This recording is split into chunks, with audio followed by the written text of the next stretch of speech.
నమస్తే అండి, నా పేరు ప్రేమలత. నేను ఆదిలాబాద్ నుంచి వచ్చినాను.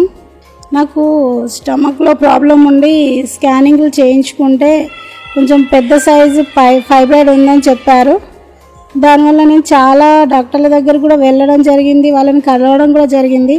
వాళ్ళు కూడా అది చూసి చాలా పెద్ద సైజు ఉంది, చాలా క్రిటికల్ ఉంది కదా, ఇది ఇక్కడ చేయమని వాళ్ళు చెప్పారు. సో చాలా తిరిగి లాస్ట్ అయితే డాక్టర్స్ గురించి సెర్చ్ చేయడం జరిగింది యూట్యూబ్లో మన వసుంధర మేడం గారి గురించి కొన్ని వీడియోస్ చూశాను.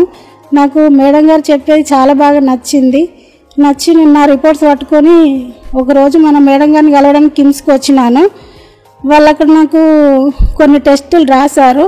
ఆ టెస్టులు అంతా అయిపోయాక మేడం గారు చూసి, ఏం కాదమ్మా, ఓకే బాగుంది, చేద్దాం, నువ్వు టెన్షన్ పడద్దు, నీకు మేము ధైర్యం ఇస్తున్నామని చెప్పారు. సో మేడం గారు కూడా చాలా బాగా మాట్లాడారు. మేడం గారు అయితే బాగా ప్రేమతో ఆప్యాయతతో చాలా బాగా మాట్లాడింది. ఆపరేషన్ కూడా ఓకే చేద్దామమ్మా అన్నది.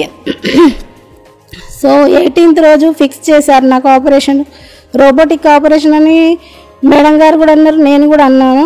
సో మేడం ఓకే అన్నారు. 18th రోజు 17th వచ్చి అడ్మిట్ అయినాం.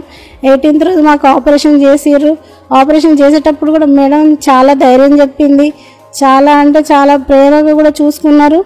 స్టాఫ్ అయితే చాలా బాగా చూసుకున్నారు. ఆపరేషన్ అయినాక మాకు చాలా బాగా కేరింగ్ తీసుకున్నారు. ఇక్కడ కిమ్స్ హాస్పిటల్లో చాలా బాగా కేరింగ్ ఉంది. కిమ్స్ హాస్పిటల్కి, మన వసుంధర మేడం గారికి నేను నా హృదయపూర్వకంగా చాలా ధన్యవాదాలు తెలుపుకుంటున్నాను.